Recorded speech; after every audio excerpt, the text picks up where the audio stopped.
Okay, so in this video we're going to give you some ideas for back massage. So this isn't the only way you can do it, it's one of many. So Charlotte's just applying lotion there with some nice simple figure of 8 and then onto some long flat hand strokes. Not losing contact is really important here with this. I'm not losing contact with the client. You can see on all these longer strokes, I'm not lifting the hand up and then going back to the start. There's a little bit of finger brushing contact. So the pressure is always up towards the heart, as with all these techniques. However, you don't then lose contact. It becomes a bit of a shock mechanism to your client when you're lifting off. Nice bit of forearm glide. That's one of my favourites. Really nice long technique. You don't have to use loads of pressure. People seem to think the minute you use your forearm, you must be doing lots of work. No, not the case. You can do some lovely long light strokes using your forearm. It just gives you a really, really broad surface to work with. So you can literally cover half a back with it. If you've got somebody with big legs, it's great. So again here, look, as I'm using sort of these different techniques coming up the back, how my height and my posture changes within my lunge. See, as I come forwards, I'm sort of lunging over there and just then twisting round. Immediately then to come into sort of a more gliding, stretching movement, I'm straight on to what I'm doing. I'm straight behind the pressure of force. It's really, really important for your body as a therapist, as well as the benefit to your client will be much greater. Nice bit of rocking going on in there, loosening off the lower hip area. And then back to long strokes. So if you look at what Charlotte's doing and through all these videos, we don't do too much heavy hard work for too long. We do a little bit, we then ease off and flush through. We almost then retest the area with our effleurage techniques, and then we retreat it again if we need to. So don't just pummel an area to death. Do a little bit of work, test it, flush it through, come back to it, see if it needs more work.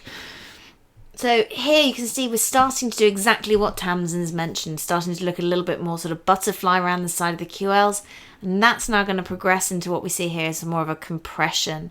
So testing something small, making sure that we're happy with it. So that'd be a 5-second press test in that area.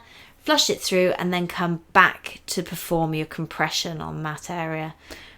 Look how strong Charlotte's posture is here. Her arms are straight, her back's straight. She's in a lunge position, so she's using solely body weight. Absolutely best way to look after your own body. And you can actually even see when she's coming in and out of the compressions because her body weight posture slightly changes. So it is really, really important to use body weight and not your strength. Absolutely. So again, what you'd be doing here, even with your client face down, make sure you're communicating. Compressions take quite a long time as a technique to perform. You've got sort of at least 30 to 40 seconds worth of holding the pressure and the release. So making sure your client's breathing as well. Don't forget to utilise the in and out breaths as part of this technique because it makes it work so much better and so much quicker. You'll find you need 1 or 2 rather than 5 or 6 repetitive movements in an area, and then straight in to flush it through afterwards with some nicer movements, nice effleurage again. So here we're really treating mostly the back. We're not really working on the shoulder or the hip so much. And Charlotte just went to get some more lotion there just to put in. And that is absolutely fine. If you need to get more lotion, do so. Don't take the skin off somebody's back when you're working. It can actually get really uncomfortable. Especially if you're dealing with men with hairy legs or whatever. It is really painful for them. So always make sure you add lotion if you need to. So the other thing that's really important to note here is with a lot of these effleurage techniques, can you see that the near hand was on the one that was using the pressure? The only exception is Pisciform, which is what we're demonstrating now, where it's the hand that's away from the body that comes across to perform that movement. If you notice as well, Charlotte's lunge is that the leg furthest away from the couch is forward and the back leg is the one that is closest to the couch. That kind of slightly rotates your body into the couch as well. So it gives you a much stronger, better position to work from.